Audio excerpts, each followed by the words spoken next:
I'm really scared when they say I'm the last guy before the lunch or the break, right? I'm Oliver Oursin, I'm German, as you can hear from a nasty accent, so that makes me unpopular given I'm in between in the break as well. Um, just a round of questions. Who in this room has ever worked with or in an AI project? Would you raise your hands? You know what is very funny? You have these massive org charts in a bank with like 100,000 people, and at the long end down there, the red, there's two guys that does the AI, right? But then talk about who has actually spoken about AI projects or thought about AI projects. Raise your hands. You see? That's a disconnect. You know what? I'm meeting about 100 clients every year, and I'm traveling all around, and right now I'm really intrigued by the fact that everyone tells me we're trying AI, yet it doesn't work. So I'm trying to find the big five. Germans are negative, so the big five why it doesn't work. You know the elephant and the leopard and the buffalo, and you know them better than I do. I call them the five enablers. I want to break out my German nature and be more positive. Because what we are learning is that there are distinct reasons why AI projects fail. So again, 1 out of 8 makes it into production. I've not found one that didn't make it that wouldn't fail over one of those 5. Data, governance, relevance, speed, or monitoring. I found it in every single one, at least one of those. So that's the...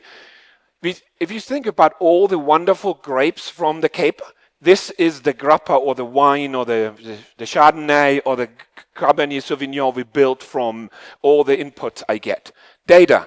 Look, data for AI is absolutely critical. We still speak about hallucinations. Why are we doing this? Because we haven't really recognized that the LLM will ever then hallucinate when it doesn't have context, when it's not grounded. You are financial institutions. You have the most data of any business to ground an LLM with the data that you have about your customers. Context is when the LLM gives you the answer that's specific to your customer. Right? So I was trying it. I tried every South African bank, and I asked a question on the search page, how to get a mortgage. I didn't get one correct answer. I downloaded all of that into my system in 20 minutes, and I got the right answer. It's the context you give to the LLM. But where is the context? Is your calls, is your emails, is your transactions, is your customer records, is the risk assessments who made it? Where are they? They're very siloed. They're very, very federated. You would agree with this? We've built data warehouses in the last 40 years. Who has the perfect data warehouse built where everything is in that data warehouse? Raise your hand, because I want to speak to you. I invite you to a flight to Europe to tell me how you did that, right? Any location you want. Now we have built lakes and whatever, and houses and house lakes and lake houses and lake villas and villa lots and chateau lakes and all that kind of stuff. So we have all put the data in there, but we never really thought about how to get it out there in the time and in the rigid reliability that an LLM needs. You know, you can't wait 5 minutes on a customer-facing application or with an call center agent to give you an answer, to compute it out, to find the data. I call it a 200 millisecond thing. So that's where we play. That's where we bring your cache layer for AI. And have in mind, I have banks in Europe that have tens or hundreds of agents. So suddenly your data doesn't have 1 customer, or 2 customers, or 5 customers. They have hundreds of customers. That problem gets worse. Number 2 is governance. I don't need to tell you much about governance. You're a financial institution. You know that isn't optional. But what most customers fail with is when they think about governance as an afterthought. They build all this cool innovation and the best agent in the world that makes your bank the superstar of the world. And in the last minute, you figure out that you need to add 10,000 lines of code into the retrieval code to make your agent do the right thing and not break compliance. We believe compliance is done as close to the data as possible. Yep, there is compliance that's outside of that, like government rules. I'm living in European Union. I'm actually living in Germany, so I'm living in the worst regulated place of the entire globe, right? But most of the governance hits data. So what kind of data can I use? What kind of data must I not use? How do I use the data? If you work with an LLM, you can't not use the data you need. You need a better strategy than that. So you need to anonymize, you need to block, you need to think about different concepts. Governance, super critical. You need to do it as close to the data as you can. Number 3 is relevance. How do we get the AI system to answer in the most relevant way? I'm German. I come down to Cape Town. It's my trip 33 to South Africa, going on the weekend wine tasting. If I ask your bank a question or your insurance, I don't know anything about that system here. So you need to pick up what you know about me to give me a relevant answer that means something to me. If one of your customers that's in my age, let's say 60, want to get a home loan for 15 years, it's a very different context that that person interacts with you than you are 35 and you're a millionaire and you probably live another 50 years. That's all the information you need to get to relevance. And that means there's a lot of tough technical challenges you need to solve.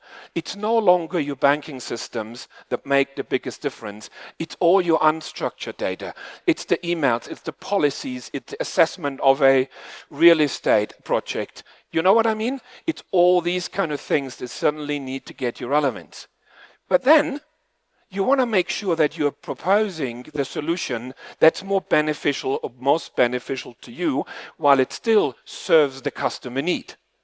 So for instance, if I have 2 comparable products for a home loan, you want to give me the one that provides less risk to you. If you have a product that gives more margin, if you are Amazon you know Amazon, you ever bought something on Amazon?